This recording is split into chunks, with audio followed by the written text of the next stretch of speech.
আলোচনায় যাচ্ছি, আপনি নিশ্চয়ই জানেন যে আজকে ঢাকায় ইন্টারন্যাশনাল ক্রাইসিস গ্রুপের ডক্টর কমফোর্ট ইরোর নেতৃত্বাধীন একটা প্রতিনিধি দল প্রধান উপদেষ্টার সঙ্গে সাক্ষাৎ করেছেন এবং সেখানে কিছু কথা প্রধান উপদেষ্টা বলেছেন যেগুলো নাকি আমার কাছে মনে হয়েছে আমাদের বর্তমান দেশের সামগ্রিক পরিস্থিতির জন্য বেশ গুরুত্বপূর্ণ।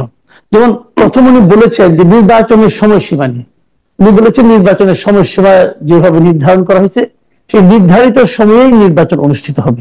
এটা বলে উনি আবার বলেছেন যে যদি ওই আগের কথাটাই, যদি বেশি সংস্কার চায় তাহলে আগামী বছরের জুনে হবে, আর যদি সীমিত সংখ্যক সংস্কার চায় তাহলে এবছর নির্বাচন অনুষ্ঠিত হবে।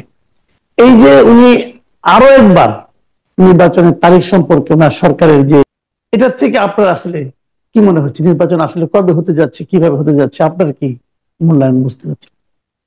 নির্বাচন নিয়ে তো রাজনৈতিক দলগুলোর মধ্যে একটা শঙ্কা রয়ে গেছে। আসলে উনি যতই বলুক যে ডিসেম্বরে নির্বাচন হবে, আবার যদি বড় সংস্কার হয় জুলাইতে হবে, তো এটা নিয়ে কিন্তু রাজনৈতিক দলগুলো শঙ্কামুক্ত হতে পারছে না। কারণ যে সমস্ত পরিস্থিতি বিরাজ করছে সেগুলোতে দেখা দেখা যায় না। বিশেষ করে আইন শৃঙ্খলা পরিস্থিতির যে এমন অবস্থা, সেটা যদি উন্নত না হয় হবে না। আবার সংস্কারের জন্য দীর্ঘসূত্রিতা যদি তুলে আনে, সেটা তো একটা আহ, বাধার সৃষ্টি হবে। আর তৃতীয়ত হচ্ছে যে এই যে কথিত কিংস পার্টির সঙ্গে ওনার যে সম্পর্ক, ওদের প্রতি যে ওনার একটা সফট কর্নার, সেটা তো অনেকের শঙ্কা আছে যে তাদেরকে সুযোগ সুবিধা বাড়ানোর জন্য এটা আসলে ডিসেম্বরে নাও হতে পারে, হয়তো জুনে যাবে, জুনের পরেও যেতে পারে। তবে একটা ভালো লেগেছে ওনার কথায় যে কোনো যাবে না, এর মধ্যেই উনি করার চেষ্টা করবেন এবং সেই আশ্বাসটুকু উনি দিয়েছেন।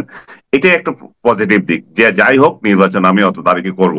কিন্তু আপনি যতই চান, পরিস্থিতি যদি ভালো না থাকে, আপনার আইন শৃঙ্খলা যদি ভালো না থাকে, তাহলে সেই জায়গায় আপনি যেতে পারবেন কিনা, আপনার রোডম্যাপ আপনি ওইভাবে প্ল্যান করেছেন কিনা, আপনি যদি মব নিয়ন্ত্রণে না আনতে পারেন, আপনি যদি এই যে মৌলবীদের যে হাউকাউ, এটা যদি না আনতে পারেন, আপনি এই এই যে এই দুইটা জিনিস যদি ঠিক না থাকে, আরেকটা বলা ঠিক হবে না কিনা যায় না, সেটা হচ্ছে মিলিটারি। এই মিলিটারির সাথে ওনার সুসম্পর্ক কতটুকু, মব, মোল্লা এবং মিলিটারি, এই তিনটা নির্ভর করছে যে এই ইলেকশনটা আসলে উনি যথাসময়ে দিতে পারবেন কিনা এটার উপরে। আর আরেকটা বিষয়ের কথা বলেছেন, এবং সেখানে উনি বলেছেন যে আওয়ামী লীগকে নিষিদ্ধ করার কোনো পরিকল্পনা এই জি, সরকারের নেই। আমি এই প্রশ্নটা আসতাম। আপনি যেটা বললেন যে আওয়ামী লীগকে নিষিদ্ধ করা, উনি বলেছেন যেটা আওয়ামী লীগকে নিষিদ্ধ করার কোনো পরিকল্পনা এই অন্তর্বর্তীকালীন সরকারের নাই। তারপর আবার জুড়ে দিয়েছেন যে আওয়ামী লীগের যে সমস্ত নেতারা বিভিন্ন মানবতা বিরোধী অপরাধ সহ অন্যান্য অপরাধের অভিযোগ যাদের বিরুদ্ধে আছে তাদের দেশের আদালতে বিচার করা হবে।